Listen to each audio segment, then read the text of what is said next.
యేసువా నిన్ను నమ్ముచున్నాను. Praise the lord. తపస్కాల పవిత్ర వారంలోని సోమవారము.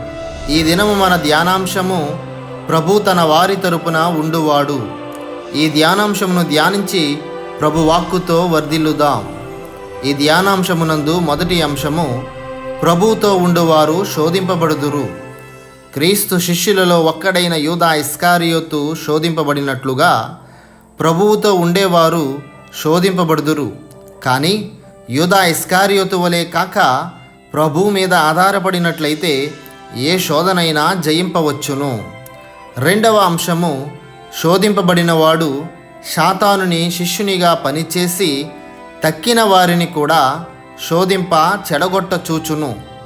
తాను శోధింపబడుటే కాక ప్రభు చెంతకు వచ్చిన మగ్దలా మరియమ్మను కూడా శోధింప అవమానింప చూచిన యూదా ఇస్కారియోతు వంటి ఎంతోమంది మనం ప్రభుని ప్రేమించే క్రమంలో ఎదురై మనలను బాధింప ప్రయత్నించెదరు.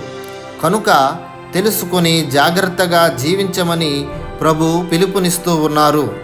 మూడవ అంశము, ప్రభువు తన వారి మీద ఎప్పుడూ నిందపడనీయడు.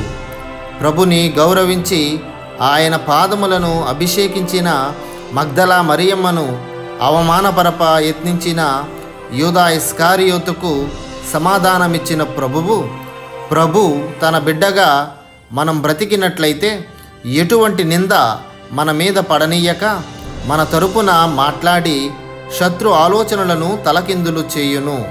Praise the lord. God bless you all.